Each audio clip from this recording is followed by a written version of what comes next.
Hey everybody, thanks for watching. If you guys saw our live stream interview, this is the part 2 with GGswing This is a little bit more hands-on. George, how's it going? Great, how are you doing? Good. It's been a whole 30 seconds since we talked last. So what we're doing now is, George, first hit a couple shots and let me know what are you working on right now. This is my club too, so forgive George if he's what am I working on? What are you working on personally in your own game? Not really anything, really. I'm just, you know, what I'm checking right now. Like when you go to practice.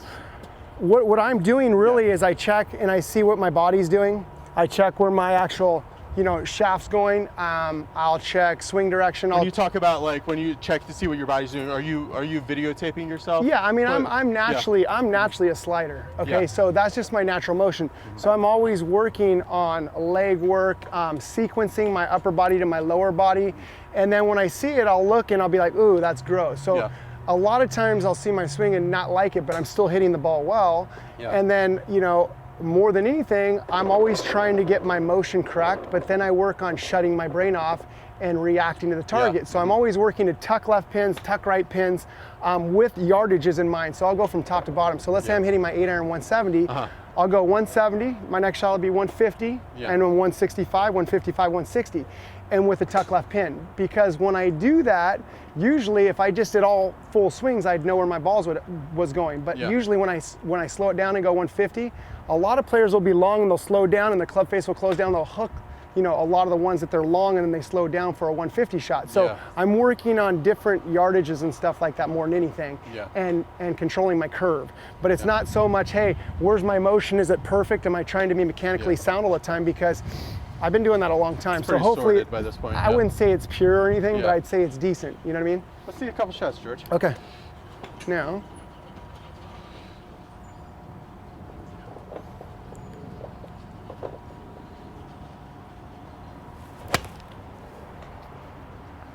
pretty pure.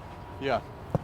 You can definitely see in your swing that you're like the exact opposite of a stuck player. Yeah, I mean, you're very aggressive with the top half. Exactly. Yeah. I mean, when I'm doing a slow, I'll do like one where I do a freezer. I do this a lot for a lot of my players. I go, okay, let's go up freeze, and then I'll boom. So I can feel it. So if I did a freezer right now, I go up top, and I'd freeze. Okay, now why am I doing a freezer?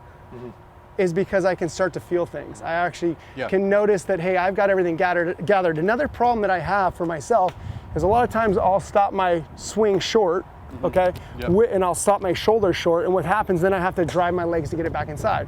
So if I was gonna be honest, I'd say my biggest thing that I work on is finishing my shoulder turn, and then I can actually sit into it a little bit differently rather than having to slide.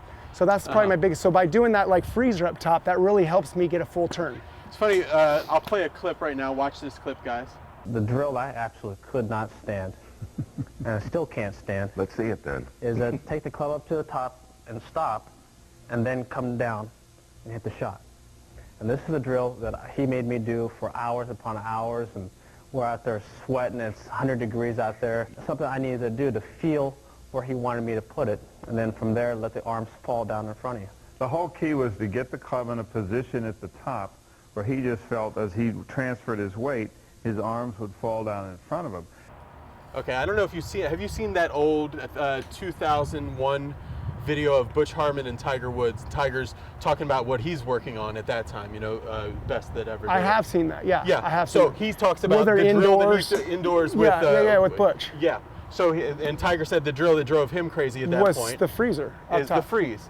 And then eventually, so why was that so hard for Tiger to do, and why is it so hard for normal golfers like me? Because when I try to do that, my contact is, you know, a little bit on the mat, a little bit thin. Well, that's a good question. For me, I personally use it to get me gathered so I can feel things, okay? So a lot of people in fast motion just, their backswing's all out of whack. So for me, I know that I've got a full turn, and then I can start going, okay, how am I gonna transition? I can start feeling the way the leg should work. But when I'm taking it back all fast, I have no clue where I'm really at. So it gives me a good feel, and it also guarantees me that I've got a full turn. That's a big deal. And for me, when I'm doing it, if I took a huge turn, my arms are gonna go way back there. So I'm always working on getting my arms out here with a big turn, and that's a big deal. So much, if your arms are in front of your chest at the top of your backswing, there's so much less to do to get It's back a lot to the easier ball to just turn through the sunk shot. up. Yeah, Exactly. because if you're here and then you've continued a little bit more run out. And then you start turning, you're going to be a little steep, so you're going to have Yeah. to start backing out with some secondary tilt for a lot of players, unless you just want to play a big old cut. Do another freezer for us and then Okay. do a regular shot.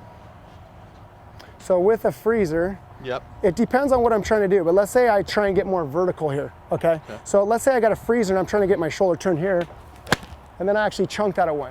Okay, so why I got a little bit more vertical is because now I know that I have to use my legs in order to get it back slotted, Yep. if that makes sense. And then a golf course swing here, George. I'll just do a golf course swing, okay? Yep. So if I set up and I was like, okay, I got to play right now.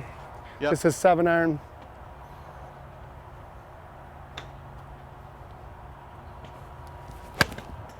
Sure as it goes.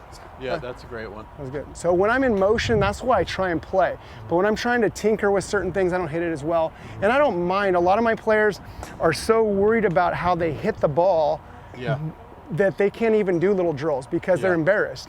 For me, I don't care if I shank it in here or whatever to get a motion right. I really don't. Yeah. So if you don't like my stuff, that's cool. What I'm going to Yeah. do is I'm going to work on my motion, and then I'm going to play target-oriented stuff. That's all that really matters. A lot of, Monty brings this up on my channel all the time. A lot of golfers will do drills and they'll be like, oh, hit that one shitty. This is a terrible drill. I'm not doing this anymore. Exactly, It's like, exactly. you shouldn't be hitting They it won't good. even give Yeah. it a chance. Yeah. You know, when I started, I actually had to be more into the players' feelings. Yeah. But you know, I work with a lot of juniors, so when I work with a lot of juniors, I just force them to do stuff. I'm like, I don't care what Yeah. you say, boom, boom, and they get better for it. But when I started, I'd be like, okay, I have to move to something else and be more like sensitive Yeah. to their feelings. Yeah. But yeah, people don't give drills a chance if they don't do it right. Right. But I'm looking more for motion, more for, hey, let's get your positions and your motion good, forget where the ball goes, and that's how you make a change. And that's why I would recommend people doing it indoors or with wiffle balls like I do in the Yeah. backyard. That's how I make a change. It's not so much, hey, my ball went crappy, let's stop doing this. It's more like, okay, I hit my position and I did it with good motion. How'd I do that? Now let's see how it works when I actually turn my brain off. I'm always trying to turn Yeah. my brain off and make it reaction. That's why when I would get behind it, that was my best ball I hit. Yep. When it's more like on the course. Yep. Let me go through the routine, just like a pitcher in baseball. Yeah. You know, full circle of what you're doing. Then I take my mind off of these guys all watching me, Yeah, and I put it more on what I need to Yeah. do